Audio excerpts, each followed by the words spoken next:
that in this universe there is one great energy, and we have no name for it. People have tried various names for it, like God, like Brahman, like Tao. But in the West, the word God has got so many funny associations attached to it that most of us are bored with it.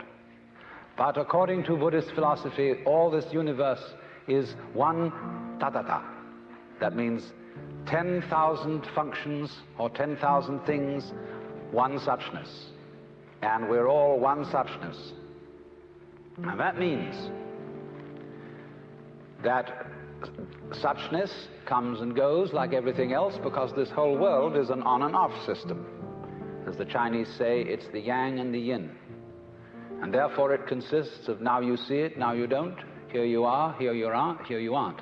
Because that's the very nature of energy, to be like waves, and waves have crests and troughs.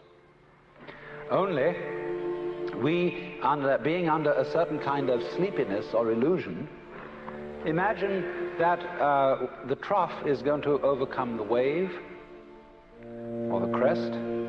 The yin, the dark principle, is going to overcome the yang or the light principle, and that off is finally going to triumph over on. And we, shall I say, bug ourselves by indulging in that illusion. Gee, supposing darkness did win out, wouldn't that be terrible? And so we're constantly trembling and thinking that it may, because after all, isn't it odd that anything exists? It's most peculiar. It requires effort, it requires energy, and it would be so much easier for there to have been nothing at all. Therefore we think, well, since the is side of things is so much effort, you always give up after a while and you sink back into death. But death is just the other face of energy,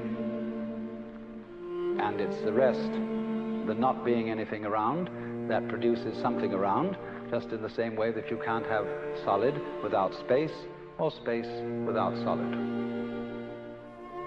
When you wake up to this and realize that the more it changes, the more it's the same thing, as the French say, that you are really a playing of this one energy, and there is nothing else but that it is you, but that for you to be always you would be an insufferable bore.